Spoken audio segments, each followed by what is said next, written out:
As per PMA report जो मेरे बेटे की जो पोस्टमार्टम रिपोर्ट आई हुई है उसमें साफ साफ स्पष्ट लिखा गया है कि उसकी जो है गला दबा करके जो है हत्या की गई है। बहुत ही बेरहमी से उस मासूम को जो है मौत के घाट उतारा गया है एज पर पीएमए रिपोर्ट। मैं तो बस यही गुहार है कि उसे जल्द से जल्द इंसाफ मिले और ऐसे दरिंदों को कम से कम फांसी की सज़ा मिले। जी देखिए, ये तंत्र मंत्र का मामला नहीं है, क्योंकि जैसे कि मैं पहले भी आपको बता चुका हूँ, अब मेरा बेटा मान लो तंत्र मंत्र होता है या कुछ भी हो रहा है, इस समय पीक बीक में चल रहा है, ठीक है। और उसके बाद में जो है अभी वो 4 साल से पढ़ रहा है। अगर तंत्र होता मंत्र होता तो वो 1 साल से करता, 2 साल करता, 3 साल करता, चौथी साल में जा कर के इस प्लान मतलब अभी क्यों करता? कोई बात होती तो अभी करता। एज पर पीएमए रिपोर्ट जो मेरे बेटे की जो पोस्टमार्टम रिपोर्ट आई हुई है उसमें साफ साफ स्पष्ट लिखा गया है कि उसकी जो है गला दबा करके जो है हत्या की गई है और उसका मुंह भी दबा गया है। तो मतलब बहुत ही बेरहमी से उस मासूम को जो है मौत के घाट उतारा गया है as per PMA report.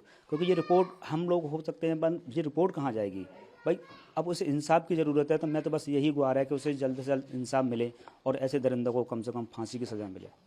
PM report में क्या बताया गया? पीएम चोट है जी देखिए, पीएम रिपोर्ट में बताया गया है कि उसको जो है गले पे जो है जो निशान पाए गए हैं और उसका गला दबा करके जो है बहुत बेरहमी से उसकी जो है मृत्यु की गई है और उसकी गले की जो है हड्डी टूट गई है। इस तरीके से उसको जो है पकड़ा गया है, इस तरीके से जो है उसकी हत्या की गई है। क्या गुनाह था उस मासूम का जो उसको इस तरीके से, इस दरिंदगी से उसके मौत के घाट उतारा गया है?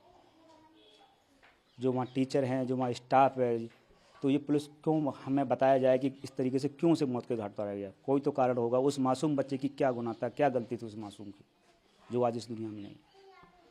तो आप साजिश बता रहे हैं, कल भी मेरी आपसे बातचीत हुई थी जी तो देखिए, और रीज़न आपको लग रहा है कि अब रीज़न तो देखिए, मैं तो यहाँ पे हूँ, तो मुझे तो रीज़न वो लोग बताएंगे, क्योंकि मेरे एक दिन पहले भी मेरे बच्चे से बात हुई थी, तो ऐसा कोई मुझे रीज़न नहीं मिला। कोई बात होती तो मुझे को बताता। एक तो ये साजिश ही कहूँगा, मान लो उस प्लान के तहत ही उसे क्यों खाना नहीं दिया गया, कौन था उसके अंदर, कौन सो रहा है, कौन जा रहा है, कौन आ रहा है, तो ये तो वहाँ का स्टाफ बताएगा, ये तो जो वहाँ के लोग बताएंगे।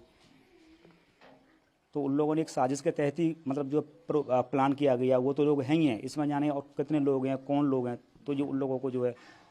अच्छा, आपकी एफआईआर में पढ़ रहा था, आपने उसमें ये बताया कि जब आपने उसको पकड़ा दिनेश को, तो उसने बोला कि 4 से 5 लोगों ने। जी हाँ, देखिए, जब वो पकड़ा गया था तो वो जो है उस समय नशे में था, तो उसने यही बताया कि मेरे से गलती हो गई है और ये हम 4-5 लोगों ने, जैसे भी जो मैं पहले ही बता चुका हूँ, वही वाली बात है।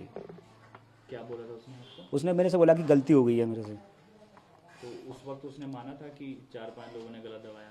जी हाँ, वो तो मान के गया है, पूरा मान के गया है। और उसके बाद ही ये रिपोर्ट आई हुई है, ये मेडिकल जो है रिपोर्ट आई हुई है, उसमें भी साफ स्पष्ट आया गया है कि जो है इसकी गला दबा करके बहुत ही बेरहमी से इसकी जो है हत्या। तो उस वक्त उसने नाम वाम नहीं बताया कि? देखिए, उस समय फिर उससे बात, कौन उसे ले गया, पुलिस कहाँ ले गई, कौन ले गया, उसके बाद मेरी ना तो उससे कोई बात हुई है, ना ही कोई वार्तालाप हुआ, ना ही उससे मेरी कोई चर्चा हुई उसके बाद में।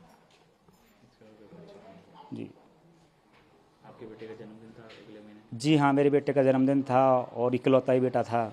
तो इस तरीके से मतलब बहुत ही, क्या बताऊँ, इस समय तो मेरे पास मतलब इकलौता बेटा था, तो अभी से नहीं 4 साल से चल रहा था। और एक आशा लगा के मैं भी बैठा हुआ था कि अब मेरा बेटा 11 साल का हो गया है, अगले साल क्या करेगा। तो एक सब कुछ अब वो तो इस दुनिया में, तो इस तरीके से तो मेरी बस इंसाफ की मांग है, जल्द से जल्द इसको कैसे भी करके इंसाफ दिलाया जाए।